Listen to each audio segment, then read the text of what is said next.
ബിസ്മില്ലാഹിർ റഹ്മാനിർ റഹീം. അൽഹംദുലില്ലാഹി റബ്ബിൽ ആലമീൻ വൽആഖിബത്തു ലിൽ മുത്തഖീൻ വലാ ഉദ്വാന ഇല്ലാ അലൽ ളാലിമീൻ വസ്സലാത്തു വസ്സലാമുൽ അതമ്മാനിൽ അക്മലാനി അലാ ഖൈരി ഖൽഖില്ലാഹി അജ്മഈൻ നബിയിനാ മുഹമ്മദിൻ വഅലാ ആലിഹി വഅസ്ഹാബിഹി വഅസ്വാജിഹി ത്വയ്യിബീന ത്വാഹിരീൻ. ബഹുമാന്യരായ സഹോദരങ്ങളെ, അസ്സലാമു അലൈക്കും വറഹ്മത്തുള്ളാഹി. നമ്മൾ ഇന്നു മുതൽ ഈ സമയത്ത് അഖീദത്തു തഹാവിയ എന്ന പേരിൽ അറിയപ്പെടുന്ന ഇമാം തഹാവിയുടെ കൊച്ചുകൃതി പഠിക്കാൻ ആരംഭിക്കുകയാണ്. നാഫിയായ ഇൽമ് പഠിക്കുവാനും പകർത്തുവാനും അത് പ്രചരിപ്പിക്കുവാനും നമ്മൾക്കെല്ലാവർക്കും അള്ളാഹു തൗഫീക്ക് നൽകുമാറാവട്ടെ. ആമീൻ. നമ്മൾ പഠിക്കുന്ന ഗ്രന്ഥം അഖീദയുമായി ബന്ധപ്പെട്ടുള്ളതാണ് എന്ന് നിങ്ങളിൽ ഭൂരിഭാഗം ആളുകളും മനസ്സിലാക്കിയിട്ടുണ്ടാകും എന്നാണ് വിചാരിക്കുന്നത്. അഖീദ എന്ന വാക്കിനർത്ഥം നമ്മളിൽ പലർക്കും അറിവുള്ളതുപോലെ അഖദ എന്ന വാക്കിൽ നിന്ന് വന്നതാണ്. വമിൻ ശർരിൻ നഫാസാത്തി ഫിൽ ഉഖദ്, കെട്ടുകളിൽ ഊതുന്നവരുടെ കെടുതികളിൽ നിന്ന് അള്ളാഹുവിനോട് കാവലിനെ ചോദിക്കുന്നു എന്ന് ഖുർആനിലെ ആയത്തിൽ വന്നിട്ടുണ്ട്. അവിടെ കെട്ടുകൾ എന്ന് പറയുന്നത് ബന്ധിക്കുക, കയറുകൾക്ക് കെട്ടിടുക, നൂലുകൾക്ക് കെട്ടിടുക, ഊതുക, മന്ത്രവാദം നടത്തുക തുടങ്ങിയ പരിപാടികളുടെ ഭാഗമായി ചെയ്യുന്ന കാര്യമാണ്. അപ്പോൾ അവിടെ അഖദ ഉഖദ് എന്ന് പ്രയോഗിച്ചിട്ടുള്ളത് കെട്ടിനെ സംബന്ധിച്ചാണ്. ബന്ധിക്കുക, ഉറപ്പിക്കുക എന്നൊക്കെയാണ്. മനസ്സിലൊരു കാര്യം ഉറപ്പിക്കുന്നതിനും അഖദ എന്നാണ് പറയുക. അഖദ നിയ അലൽ ഉംറ ചെയ്യാൻ നിയത്ത് ചെയ്തു എന്ന് അർത്ഥം പറയാൻ പറ്റും. മനസ്സിൽ ഉറപ്പിക്കുന്ന സംഗതിക്ക് അപ്പോൾ എന്ത് പറയാം? അഖദ എന്ന് പറയാം. അഖീദ എന്ന് പറഞ്ഞാൽ അങ്ങനെ മനസ്സിൽ ഉറപ്പിക്കുന്ന കാര്യങ്ങൾ എന്നാണ്. ഭാഷാപരമായ അർത്ഥമാണ്. സാങ്കേതികപരമായോ, ഒരു വിശ്വാസി നിർബന്ധമായും അവൻ്റെ മനസ്സിൽ ഉറപ്പിച്ചിരിക്കേണ്ട ഒരുപാട് കാര്യങ്ങളുണ്ട്. അതിനെ സംബന്ധിച്ചെല്ലാം അഖീദ എന്ന് പറയും. ആളുകൾ അവരുടെ മനസ്സിൽ ഉറപ്പിച്ച കാര്യത്തിനൊക്കെ അഖീദ എന്ന് പറയാം. ആളുകളുടെ മനസ്സിൽ എന്തെല്ലാം ഉറച്ചു പോയിട്ടുണ്ട് അതെല്ലാം അഖീദയാണ്. പക്ഷേ ആളുകളുടെ മനസ്സിൽ ഉറച്ചു പോയതിൽ ശരിയുണ്ടാവാം, തെറ്റുണ്ടാവാം. ശരിയുള്ള കാര്യങ്ങളാണെങ്കിൽ അഖീദ സഹീഹ, ശരിയായ വിശ്വാസമാണ്, ശരിയായ അഖീദയാണ്. തെറ്റായ കാര്യങ്ങളാണ് അവരുടെ മനസ്സിൽ ഉറപ്പിച്ചിട്ടുള്ളതെങ്കിലോ അത് അഖീദ ബാത്തിലാണ്. ബാത്തിലായ വിശ്വാസവും ബാത്തിലായ അഖീദയുമാണ്. അപ്പോൾ രണ്ട് തരത്തിലുള്ള അഖീദ ഉണ്ടെന്ന് മനസ്സിലായി. ഒന്ന് സഹീഹായ അഖീദ, രണ്ടാമത്തത് ബാത്തിലായ അഖീദ. നബി സല്ലല്ലാഹു അലൈഹി വസല്ലം തങ്ങൾ മക്കയിൽ യോഗ്യതനാകുമ്പോൾ മക്കയിലുള്ള ആളുകൾക്ക് അഖീദ ഉണ്ടായിരുന്നു. പക്ഷേ അത് മുഴുവൻ ബാത്തിലായിരുന്നു. വിരലിലെണ്ണാവുന്ന ഏതാനും പേർക്ക് മാത്രമായിരുന്നു ഹനീഫിയത്തിൽ വിശ്വാസമുണ്ടായിരുന്നത്, അതായത് ശിർക്ക് ചെയ്യാത്ത മതത്തിൽ. അപ്പോൾ അഖീദ സഹീഹുണ്ട്, ബാത്തിലുമുണ്ട്. ഇത് ആദ്യമായി തന്നെ നമ്മൾ മനസ്സിലാക്കേണ്ട കാര്യമാണ്. സഹീഹായ ശരിയായ അഖീദ പഠിക്കുകയും ഉൾക്കൊള്ളുകയും വേണം. ബാത്തിലായ അഖീദ പഠിക്കുകയും വിട്ടുനിൽക്കുകയും വേണം.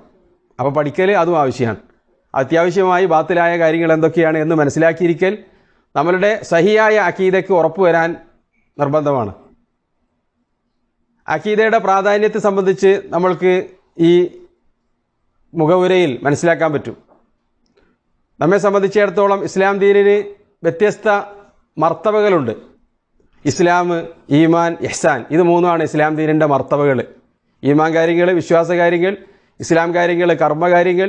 ഇഹ്സാൻ എന്ന് പറഞ്ഞാൽ നബി സല്ലല്ലാഹു അലൈഹി വസല്ലം തങ്ങൾ ജിബ്രീൽ അലൈഹിസ്സലാത്തു വസ്സലാമിന് മറുപടി കൊടുത്തതുപോലെ അൻ തഅബുദല്ലാഹ കഅന്നക തറാഹ് വഇൻ ലം തകുൻ തറാഹു ഫഇന്നഹു യറാക, അള്ളാഹുവിനെ കാണുന്നു എന്ന രൂപത്തിൽ അള്ളാഹുവിനെ ഇബാദത്ത് ചെയ്യുക.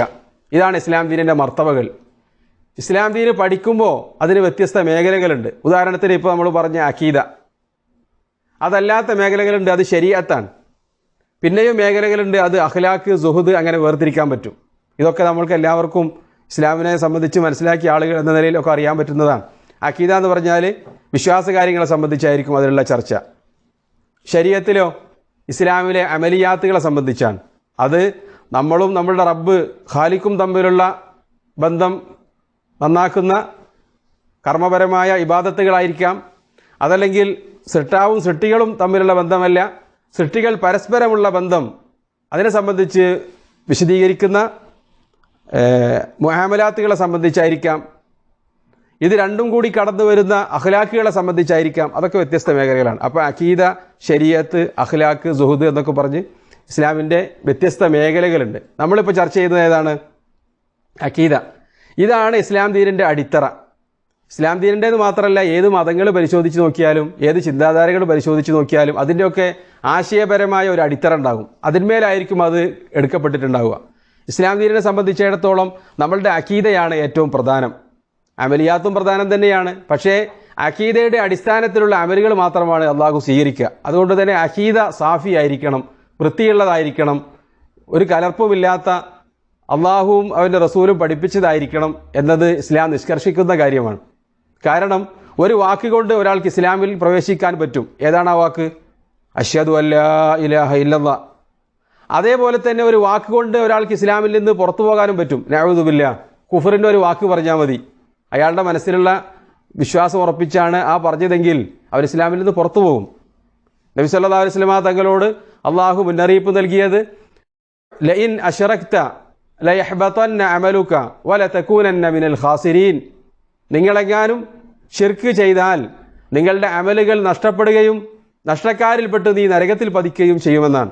നബി സല്ലല്ലാഹു അലൈഹി വസല്ലം തങ്ങളോടാണ് ഖിതാബ്, സംഭാഷണമെങ്കിലും അത് നബി സല്ലല്ലാഹു അലൈഹി വസല്ലം തങ്ങളുടെ മുഴുവൻ ഉമ്മത്തിനോടും കൂടിയുള്ളതാണ്. ശിർക്ക് എങ്ങനെ വരാം? വാക്കിലൂടെ വരാം, നോട്ടത്തിലൂടെ വരാം, നമ്മളുടെ ഭാവപ്രകടനത്തിലൂടെ വരാം. അള്ളാഹു അല്ലാത്ത ഒരാൾക്ക് ഇബാദത്ത് ചെയ്തുകൊണ്ടുള്ള താഴ്മ കാണിച്ചാൽ മതി, കൂപ്പുകൈ ചെയ്താൽ മതി, കൈകൾ കൂപ്പി നിന്നാൽ മതി, അവൻ ഇസ്ലാം ദീനിൽ നിന്ന് പുറത്തു പോകും. അതുകൊണ്ട് തന്നെ ശരിയായ അഖീദ എന്താണ് എന്ന് മനസ്സിലാക്കിയിരിക്കൽ നിർബന്ധമാണ്. മുസ്ലിങ്ങളെ സംബന്ധിച്ചിടത്തോളം അവർ ദീന് പഠിക്കണം. അതോടൊപ്പം അഖീദയിൽ ആയിക്കൊള്ളണമെന്നില്ല അവർ ചെറുപ്പത്തിൽ തന്നെ വളരുന്നത്. കാരണം പരമ്പരാഗതമായി പലതരത്തിലുള്ള അഖീദകൾ അവരുടെ മനസ്സിലേക്ക് കടന്നു വരാൻ സാധ്യതയുണ്ട്. അവർ ജീവിക്കുന്ന സാഹചര്യങ്ങളിൽ അവർക്ക് ഒരുപാട് വിശ്വാസം ലഭിക്കാൻ സാധ്യതയുണ്ട്. നമ്മുടെ നാട് പോലെ, ഇന്ത്യ പോലെയുള്ള നാടുകളിൽ, ഇനി ലോകം തന്നെയാണെങ്കിലും എല്ലാം ഒരു ഗ്ലോബൽ വില്ലേജ് ആണല്ലോ, അവിടെ നിന്നൊക്കെ പുറത്തു നിന്നുള്ള സമ്മർദ്ദം കാരണം വിശ്വാസികളുടെ മനസ്സിലേക്ക് പലതരത്തിലുള്ള തെറ്റായ അഖീദകൾ കടന്നുകൂടാൻ സാധ്യതയുണ്ട്. അതുകൊണ്ട് തന്നെ നമ്മൾ ശരിയായ അഖീദ മനസ്സിലാക്കിയിരിക്കണം. നമ്മളുടെ കുട്ടികൾ സ്കൂളിലും കോളേജുകളിലും പഠിക്കാൻ, നമ്മുടെ ജോലി സ്ഥാപനങ്ങളിലും കമ്പനികളിലും വർക്ക് ചെയ്യാൻ, അവിടെയൊക്കെ നമ്മളുടെ അഖീദയെ തകർക്കുന്ന വാക്കുകൾ നമ്മുടെ ചെവിയിലൂടെ കേൾക്കാറുണ്ട്. ചിലത് നമ്മൾക്ക് തിരിച്ചറിയാൻ പറ്റും, ചിലത് തിരിച്ചറിയാൻ പറ്റൂല. തിരിച്ചറിയാൻ പറ്റാതെ നമ്മൾ ആ വാക്കെടുത്ത് പ്രയോഗിക്കും. അത് വളരെ ഗൗരവമുള്ള സംഗതിയാണ്. നമ്മൾ ഇസ്ലാം ദീനിൽ നിന്ന് അതുവഴി പുറത്തു പോകില്ല. അത് ഇസ്ലാമിൽ ദീനിൽ നിന്ന് പുറത്തു പോകുന്ന വാക്കാവണമെങ്കിൽ നമ്മളത് വിശ്വസിച്ച് പറയണം. അതുകൊണ്ട് ഹറാമായൊരു വാക്കായിരിക്കും നമ്മൾ പറയുന്നത്, ഇസ്ലാം ദീനിൽ നിന്ന് പുറത്തു പോയിട്ടില്ലെങ്കിലും. പക്ഷേ ഗൗരവമേറിയ വാക്കുകളാണ് നമ്മുടെ നാവിൽ നിന്ന് വരുന്നത്. നമ്മൾ അള്ളാഹുവിനെ ചീത്ത പറയാറുണ്ട്, അല്ലേ? കാലത്തെ ചീത്ത പറയാറുണ്ട്. മഴ വർഷിക്കുമ്പോൾ നമ്മൾ അള്ളാഹുവിലേക്ക് അതിനെ ചേർത്തി പറയാറില്ല. ഇതൊക്കെ എവിടെ നിന്ന് കിട്ടിയതാണ്? നമ്മൾ പത്രങ്ങളിൽ വായിക്കുന്നതും വാർത്തകളിലൂടെ കേൾക്കുന്നതും ഒക്കെ ആ രൂപത്തിലാണ്. അപ്പോൾ നമ്മളെടുത്ത് ഉപയോഗിക്കുകയാണ്. ഞാൻ പറഞ്ഞു വന്നത്, നമ്മുടെ സാഹചര്യത്തിൽ നിന്ന് നമ്മളുടെ മനസ്സുകളിലേക്ക് വികലമായ വിശ്വാസങ്ങൾ കടന്നു വരാൻ സാധ്യതയുണ്ട്. ഇത് നമ്മളെപ്പോലെയുള്ള ജനിച്ചു വളർന്നു വരുന്ന മുസ്ലിങ്ങളുടെ അവസ്ഥയാണ്. പുതിയതായി വരുന്ന മുസ്ലിങ്ങളെ സംബന്ധിച്ചിടത്തോളം അവർ അഖീദ പഠിക്കൽ നിർബന്ധമാണ്. കാരണം അവർ കുഫറിൽ നിന്ന് ഇസ്ലാമിലേക്ക് വരികയാണല്ലോ. അപ്പോൾ ഏത് ആളുകളെ സംബന്ധിച്ചിടത്തോളവും അഖീദ പഠിക്കൽ വളരെ നിർബന്ധമാണ്. നബിയുനാ മുഹമ്മദ് സല്ലല്ലാഹു അലൈഹി വസല്ലം തങ്ങൾ അസ്ഹാബുമാരെ പല ദിക്കുകളിലേക്കും പ്രബോധനത്തിന് നിയോഗിച്ചിരുന്നു. മുആദ് ഇബ്നു ജബൽ റളിയല്ലാഹു അൻഹുവിനെ യമനിലേക്ക് പറഞ്ഞയച്ച സംഭവം അറിയാത്ത ആളുകളുണ്ടാവില്ല. മുആദിനോട് നബി സല്ലല്ലാഹു അലൈഹി വസല്ലം തങ്ങൾ പറഞ്ഞത്, നീ ചെല്ലുന്നത് അഹ്ലി കിതാബുകാർ ജീവിക്കുന്ന നാട്ടിലേക്കാണ്. അവിടെ എത്തിക്കഴിഞ്ഞാൽ അവരെ നീ തൗഹീദിലേക്ക് ക്ഷണിക്കുക. അവരത് അംഗീകരിച്ചു കഴിഞ്ഞാൽ ബാക്കിയുള്ള ഇസ്ലാമിൻ്റെ നമസ്കാരവും നോമ്പ്, സക്കാത്ത്, ഹജ്ജ് കാര്യങ്ങൾ പറയുക എന്നാണ്. ഹജ്ജ് അതിൽ വന്നിട്ടില്ല, ബാക്കിയുള്ള കാര്യങ്ങൾ പറയാന്നുള്ളതാണ്. കാരണം ഹജ്ജ് അന്ന് നിർബന്ധമാവാത്തതുകൊണ്ടാണ് ആ ഹദീസിലത് പറയാതിരുന്നത്. ചുരുക്കത്തിൽ അടിത്തറയായി നബി സല്ലല്ലാഹു അലൈഹി വസല്ലം തങ്ങൾ പ്രബോധകന്മാരോട് പറഞ്ഞത്, ആദ്യം പറയാൻ കൽപ്പിച്ചത് അഖീദയാണ്. നബി സല്ലല്ലാഹു അലൈഹി വസല്ലം തങ്ങളുടെ അടുക്കൽ ആളുകൾ വരുമ്പോൾ നബി സല്ലല്ലാഹു അലൈഹി വസല്ലം തങ്ങൾ ആദ്യം പഠിപ്പിച്ചതും അഖീദയാണ്. അവിടുത്തെ ഭൂമിശാസ്ത്രപരമായ തർക്കങ്ങളെ സംബന്ധിച്ചോ പ്രകൃതിപരമായ പ്രശ്നങ്ങളെ സംബന്ധിച്ചോ ഒന്നുമല്ല, ഗോത്രകലങ്ങളെ സംബന്ധിച്ചോ ഒന്നുമല്ല നബി സല്ലല്ലാഹു അലൈഹി വസല്ലം തങ്ങൾ ആദ്യം അവരോട് പറഞ്ഞത്. മറിച്ച് എന്തായിരുന്നു? അവരുടെ വിശ്വാസം ശുദ്ധീകരിക്കലാണ്. അതായിരുന്നു മക്കയിലുണ്ടായിരുന്ന 13 വർഷത്തിലെ മഹാഭൂരിഭാഗവും നബി സല്ലല്ലാഹു അലൈഹി വസല്ലം തങ്ങൾ ചെയ്തത്. ഖുർആനിൽ ഇറങ്ങിയ ആയത്തുകളും അങ്ങനെ തന്നെയായിരുന്നു. അള്ളാഹുവിനെ സംബന്ധിച്ചുള്ള ശരിയായ വിശ്വാസം മനുഷ്യന്മാരുടെ മനസ്സിലേക്ക് കടത്തിവിടുക.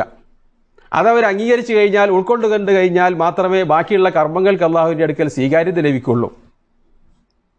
മഹ്ശറയെ സംബന്ധിച്ച്, ഹിസാബിനെ സംബന്ധിച്ച്, ഖബറിനെ സംബന്ധിച്ച്, മനുഷ്യന്മാരുടെ ജന്മത്തെ സംബന്ധിച്ച്, അള്ളാഹുവിൻ്റെ കുദറത്തിനെ സംബന്ധിച്ച്, അള്ളാഹുവിൻ്റെ സിഫാത്തുകളെ സംബന്ധിച്ച് എല്ലാമാണ് മക്കയിലുണ്ടായിരുന്ന കാലത്ത് നബി സല്ലല്ലാഹു അലൈഹി വസല്ലം തങ്ങൾ കാര്യമായി പ്രബോധനം ചെയ്തത്. മക്കയിൽ ഇറങ്ങിയ സൂക്തങ്ങളിലും ഖുർആനിലെ വചനങ്ങളിലും നമ്മൾക്ക് അത് തന്നെയാണ് മഹാഭൂരിഭാഗവും കാണാൻ സാധിക്കുകയും ചെയ്യുന്നത്. അതൊക്കെ അഖീദയുടെ പ്രാധാന്യം അറിയിക്കുന്നതാണ്. ശരിയായ അഖീദ പഠിക്കാതെ മുസ്ലിമായി ജീവിച്ചു കഴിഞ്ഞാൽ അവൻ്റെ മനസ്സിൽ തീർച്ചയായും വികലമായ വിശ്വാസവും ധാരണകളും കടന്നുകൂടുകയും അത് അവൻ്റെ ജീവിതത്തിൽ സ്വാധീനം ചെലുത്തുകയും ചെയ്യും എന്നുള്ളതുകൊണ്ട് ശരിയായ അഖീദ പഠിക്കൽ നമ്മൾക്ക് നിർബന്ധമാണ്. അഖീദ പഠിക്കുമ്പോൾ നമ്മൾ മനസ്സിലാക്കിയിരിക്കേണ്ട ഒരു സംഗതി, അഖീദ ശരിയായി പഠിച്ചു കഴിഞ്ഞാലാണ് നമ്മൾക്ക് അള്ളാഹുവിൻ്റെ ദീൻ ബസീറത്തോടുകൂടി ഉൾക്കൊള്ളാൻ പറ്റുക. നബി സല്ലല്ലാഹു അലൈഹി വസല്ലം തങ്ങളെ സംബന്ധിച്ച് തന്നെ അള്ളാഹു സുബ്ഹാനഹു വ തആല പറയുന്നത്, റസൂൽ ആരാണ്?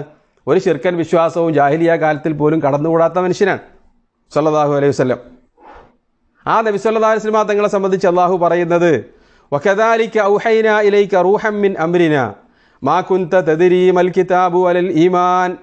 നിങ്ങളുടെ മനസ്സിലേക്ക് ഞാൻ ആ ചൈതന്യം ഇട്ടു തന്നു. വഹ്യ് ലഭിച്ചതിനെ സംബന്ധിച്ച്, ഖുർആൻ നൽകിയതിനെ സംബന്ധിച്ച് അള്ളാഹു പറയാൻ, മാ കുൻത തദ്രീ മൽ കിതാബു വലൽ ഈമാൻ, എന്താണ് വേദഗ്രന്ഥം, എന്താണ് വിശ്വാസം എന്നറിയാത്ത അവസ്ഥയിൽ. അപ്പോൾ വിശ്വാസവും വേദഗ്രന്ഥമൊക്കെ അള്ളാഹുവാണ് നബി സല്ലല്ലാഹു അലൈഹി വസല്ലം തങ്ങൾക്ക് നൽകിയത്. വലാകിൻ ജഅൽനാഹു നൂറൻ നഹ്ദീ ബിഹി മൻ നശാഉ മിൻ ഇബാദിനാ, ആ വെളിച്ചം നിങ്ങൾക്ക് നൽകിയിരിക്കുകയാണ്. അത് ഉപയോഗിച്ച് ഞാൻ ഉദ്ദേശിക്കുന്ന എൻ്റെ അടിയാറുകൾക്ക് ഞാൻ നിങ്ങളിലൂടെ വെളിച്ചം നൽകുമെന്ന് നബി സല്ലല്ലാഹു അലൈഹി വസല്ലം തങ്ങളോട് പറഞ്ഞിരിക്കുകയാണ്. അതുകൊണ്ട് തന്നെ നബി സല്ലല്ലാഹു അലൈഹി വസല്ലം തങ്ങൾക്ക് ഇറക്കപ്പെട്ട വിശുദ്ധ ഖുർആനും മറ്റു വഹ്യുകളിലൂടെയും ലഭിക്കുന്ന വിശ്വാസം മാത്രമാണ് വെളിച്ചം. ബാക്കിയുള്ളതെല്ലാം അന്ധകാരങ്ങളാണ്. നബി സല്ലല്ലാഹു അലൈഹി വസല്ലം തങ്ങളെ സംബന്ധിച്ച് അള്ളാഹു പറഞ്ഞത്, വഇന്നക ലതഹ്ദീ ഇലാ സിറാത്തിൻ മുസ്തഖീം, തുടർന്ന് ആയത്തിൻ്റെ ബാക്കിയാണ്. തീർച്ചയായും താങ്കൾ വ്യക്തമായ വഴിയിലേക്കാണ് ആളുകളെ ക്ഷണിക്കുന്നത് എന്നാണ്. അപ്പോൾ റസൂലിനെ പഠിപ്പിച്ച വിശ്വാസം മാത്രമേ സഹിയായ അഖീദ ആയിരിക്കുള്ളൂ. ഇതാണ് നമ്മൾ ആദ്യമായി മനസ്സിലാക്കേണ്ടത്. എന്തുകൊണ്ട് നമ്മൾ ശരിയായ അഖീദ പഠിക്കണം എന്നതിനെ സംബന്ധിച്ചുള്ള ചെറിയൊരു വിശദീകരണമാണ് നൽകേണ്ടത്. എവിടെ നിന്നാണ് നമുക്ക് ശരിയായ അഖീദ ലഭിക്കുക? നമ്മൾക്കറിയാവുന്നതുപോലെ, ഇപ്പോൾ സൂചിപ്പിച്ചതുപോലെ നബി സല്ലല്ലാഹു അലൈഹി വസല്ലം തങ്ങളിൽ നിന്നാണ്.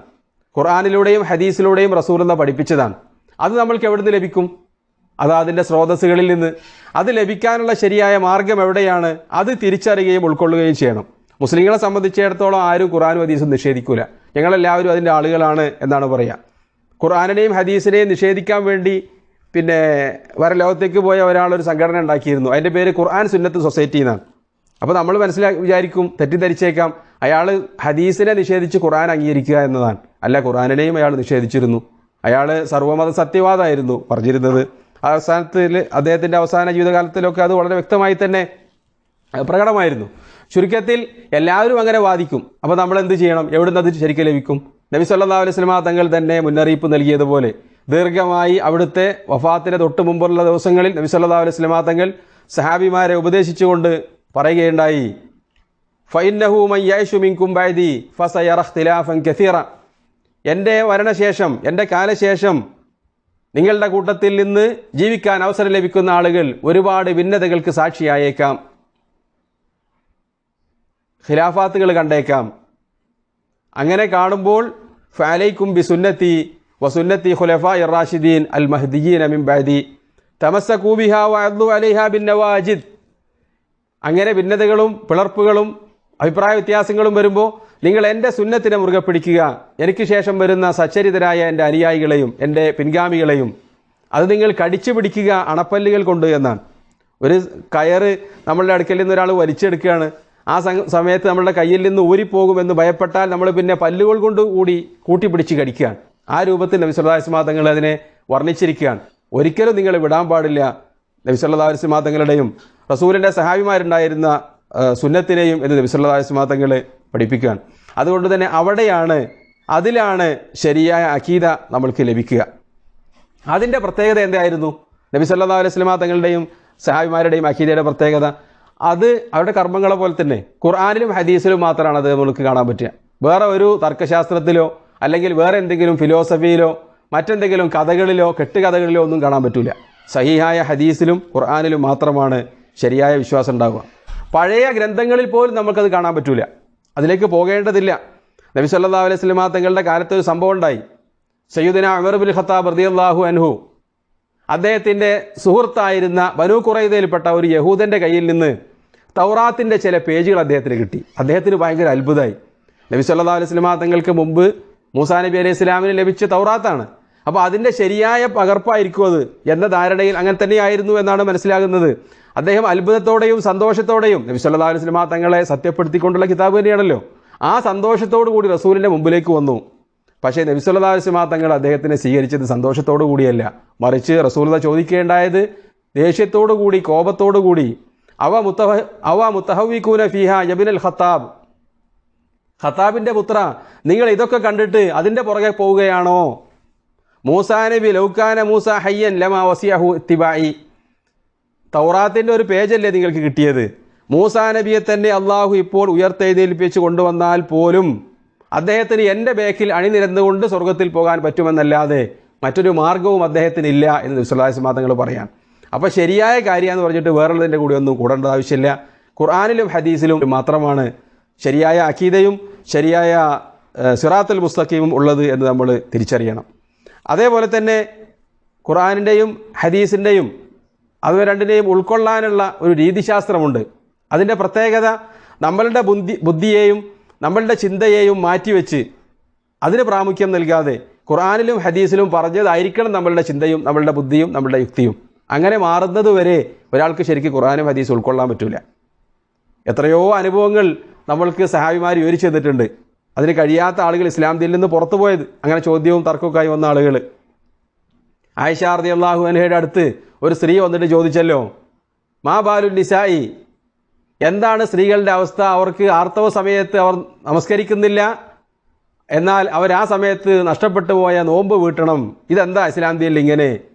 അപ്പോൾ ആയിഷ റളിയല്ലാഹു അൻഹ അവരോട് നല്ല ചോദ്യമാണ് എന്നല്ല പറഞ്ഞത്, മറിച്ച് പറഞ്ഞത് ഹറൂറിയത്തുൻ അൻതി, നീ എന്താ ഖവാരിജികളിൽപ്പെട്ട പെണ്ണാണോ? ഖവാരിജി ചിന്താഗതിയേറ്റ നിൻ്റെ മനസ്സിൽ കടന്നുകൂടിയോ? അതിൻ്റെ ഉത്തരം, ഞങ്ങളോട് നബി സല്ലല്ലാഹു അലൈഹി വസല്ലം തങ്ങൾ അങ്ങനെയാണ് പറഞ്ഞിട്ടുള്ളത്.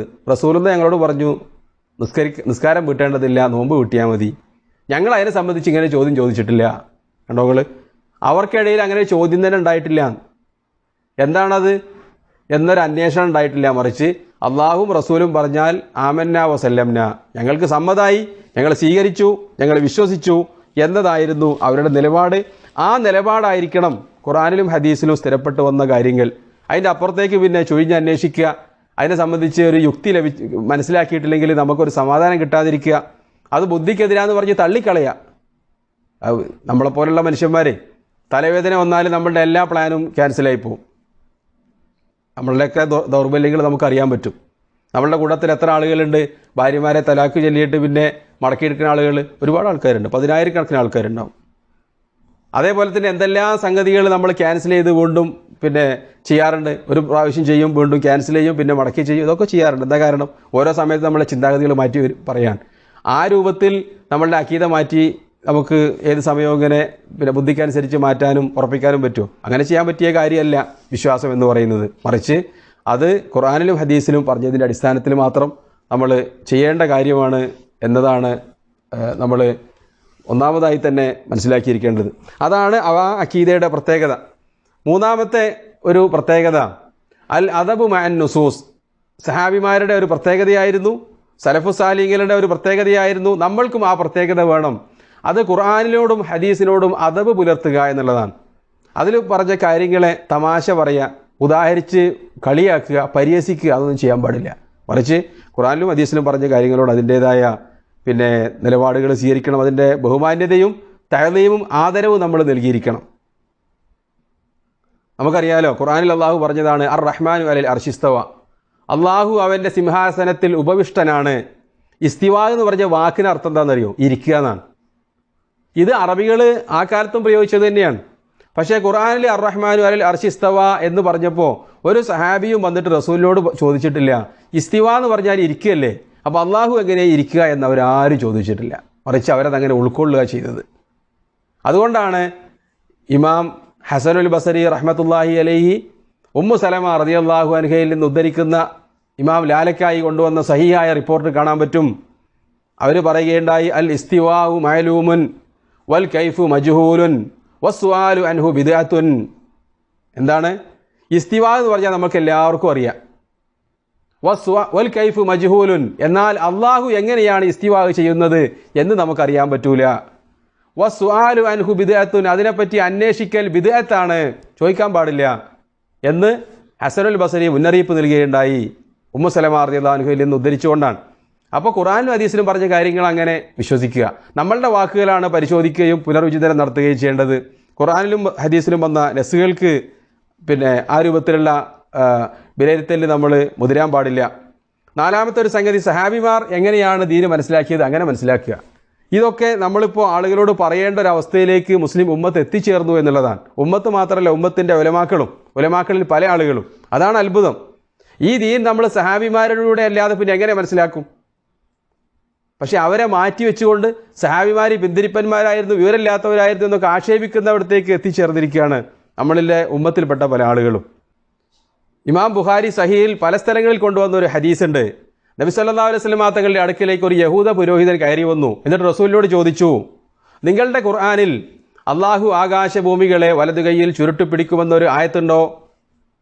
അപ്പോൾ നബി സല്ലല്ലാഹു അലൈഹി വസല്ലം തങ്ങൾ പറഞ്ഞു, അതേ ആയത്തുണ്ട്.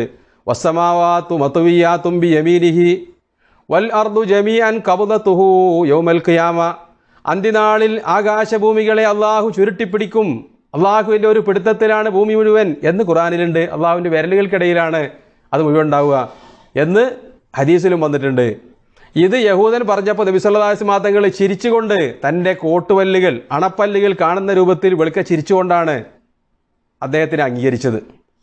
ഈ ഹദീസ് ഇപ്പോൾ എടുത്തു നോക്കിയിട്ട് ഒരാൾ അതിനെ പരിഭാഷപ്പെടുത്തിക്കൊണ്ട് പറഞ്ഞത്, ഒരു ആലിമ് പറഞ്ഞത്, നബി സല്ലല്ലാഹു അലൈഹി വസല്ലം തങ്ങൾ ആ യഹൂദൻ്റെ വിഡ്ഢിത്തം കേട്ട് ചിരിച്ചു, അയാളെ പരിഹസിച്ചു എന്നാണ് പരിഭാഷപ്പെടുത്തിയിട്ടുള്ളത്. അതായത് അള്ളാഹു അങ്ങനെ ആകാശഭൂമികളെ വലത് കൈയിൽ ചുരുട്ടിപ്പിടിക്കുമെന്ന് തൗറാത്തിലുണ്ട്, അത് അവർ കടത്തിക്കൂട്ടിയതാണ്. ആ വിഡ്ഢിത്തരം കണ്ടിട്ട് നബി സല്ലല്ലാഹു അലൈഹി വസല്ലം തങ്ങൾ ചിരിച്ചതാണ്. ഇതിൻ്റെ നിജസ്ഥിതി നമ്മൾക്ക് പറഞ്ഞു തരാൻ ആരാണുള്ളത്? അവിടെ സാക്ഷിയായ സഹാബിമാരാണ്. അവരിലൂടെ മാത്രമേ എന്തിനാ റസൂൽ ചിരിച്ചെന്ന് പറയാൻ പറ്റുള്ളൂ. വേറെ ഒരുപാട് സാധ്യതകളുണ്ട്. തെറ്റ് കണ്ടാൽ നബി സല്ലല്ലാഹു അലൈഹി വസല്ലം തങ്ങൾ പരിഹസിച്ചിരിക്കാറുണ്ടായിരുന്നില്ല, അതൊക്കെ വേണമെങ്കിൽ പറയാം. പക്ഷേ നേരെ തന്നെ നമുക്കതിൽ നിന്ന് മനസ്സിലാക്കാൻ പറ്റും. സഹാബി പറയാണ്, തസ്ദീഖം ബിമാ ഖാല, അബ്ദുല്ലാഹി ഇബ്നു മസ്ഊദ് പറയാണ്, റസൂലുള്ളാഹി ചിരിച്ചത് ആ യഹൂദ പുരോഹിതൻ പറഞ്ഞ കാര്യത്തെ ശരിവെച്ചുകൊണ്ടാണ്. ഇങ്ങനെയാണ് കൂട്ടിയാൽ മതി ബാക്കിയുള്ള കാര്യവും. ഇസ്ലാം ദീനിൽ പറഞ്ഞ പല കാര്യങ്ങളും വിശദീകരണം വേണം. എന്തർത്ഥത്തിലാണ് നബി സല്ലല്ലാഹു അലൈഹി വസല്ലം തങ്ങളാ പറഞ്ഞത് എന്ന് തിരിച്ചറിയുക ആ സദസ്സിൽ സാക്ഷിയുണ്ടായിരുന്ന ആളുകളാണ്. അതാണ് ഫഹ്മു സഹാബ എന്ന് പറഞ്ഞാൽ. ചുരുങ്ങിയ വാക്കിലൂടെ നമുക്ക് പെട്ടെന്ന് മനസ്സിലാക്കാൻ പറ്റിയതാണ്. ഒരു ഉദാഹരണം നിങ്ങളുടെ ശ്രദ്ധയിൽ കൊണ്ടുവന്നു എന്ന് മാത്രം. അഞ്ചാമത്തെ കാര്യം, ഖുർആനും ഹദീസുമാണ് നമ്മളുടെ പ്രമാണങ്ങൾ എന്ന് പറഞ്ഞാൽ അതാണ് നമ്മളുടെ മാനദണ്ഡം. ബാക്കിയുള്ളതൊക്കെ ഖുർആനും ഹദീസും മനസ്സിലാക്കാനുള്ള പ്രയോഗങ്ങളും പ്രത്യേകിച്ച് സാങ്കേതിക പദങ്ങളൊക്കെയാണ്. ഇപ്പോൾ നമ്മൾ അഖീദ എന്ന് പറഞ്ഞു, അതല്ലെങ്കിൽ നമ്മൾ തൈരീഫ് പലതിൻ്റെതും പറയാറുണ്ട്.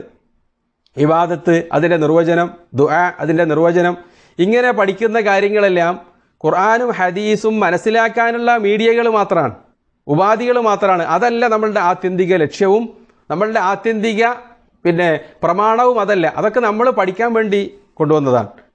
യഥാർത്ഥം എവിടെയാണുള്ളത്? നമ്മളുടെ ആത്യന്തിക ലക്ഷ്യവും പ്രമാണവും ഖുർആനും ഹദീസും മാത്രമാണ്. ബാക്കിയുള്ളതൊക്കെ അതിന് ഉപമൂലികമായി സഹായകരമായി നമ്മൾ ഉപയോഗപ്പെടുത്തേണ്ടതാണ്.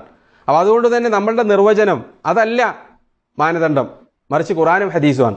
നമ്മൾ പ്രാർത്ഥനയ്ക്കൊരു നിർവചനം പറഞ്ഞു, അതിൻ്റെ അടിസ്ഥാനത്തിൽ ആളുകളെ മുസ്ലിമാക്കുകയും മുശ്രിക്കാക്കുകയും ചെയ്യുക, അത് ആയിരിക്കാം. പക്ഷേ അതല്ല നമ്മളുടെ പ്രമാണം, മറിച്ച് ഖുർആനിലെ ആയത്തുകളാണ്, നമ്മളുടെ നിർവചനങ്ങളല്ല. ഉദാഹരണത്തിന് നമ്മൾ ഒരു സംഗതിയെ സംബന്ധിച്ച് അഭൗതികമായ നിലയിൽ ഏതെങ്കിലും ഒരു സൃഷ്ടിക്ക് കഴിവുണ്ട് എന്ന് വിശ്വസിക്കുക, ഏതെങ്കിലും തരത്തിലുള്ള കഴിവ്, അതിന് ദിവ്യത്വം നൽകലാണ്. നമുക്ക് ഇലാഹാക്കലിൻ്റെ ഒരു നിർവചനം പറയാൻ പറ്റുന്നതാണ്. അതല്ല യഥാർത്ഥത്തിൽ നമ്മൾ തെളിവാക്കുന്നത്, മറിച്ച് തെളിവെന്താണ്? ഖുർആനും ഹദീസാണ്. അപ്പോൾ നമ്മളുണ്ടാക്കിയ ഇസ്തിലാഹാത്തുകൾ കാണിച്ചുകൊണ്ട് ആളുകളെ മുസ്ലിമാക്കാനും മുശ്രിക്കാക്കാനും ഒന്നും പാടില്ല. അത് ശരിയാണെങ്കിൽ പോലും. പിന്നെ തെറ്റാണെങ്കിലോ? നമ്മളുടെ ഇസ്തിലാഹുകളിലൊക്കെ പലപ്പോഴും കുറവുകൾ ഉണ്ടായേക്കാം, ന്യൂനതകൾ വന്നേക്കാം, വരാൻ സാധ്യതയുണ്ട്. അങ്ങനെ വന്ന പലതുണ്ട് ഉദാഹരണങ്ങൾ.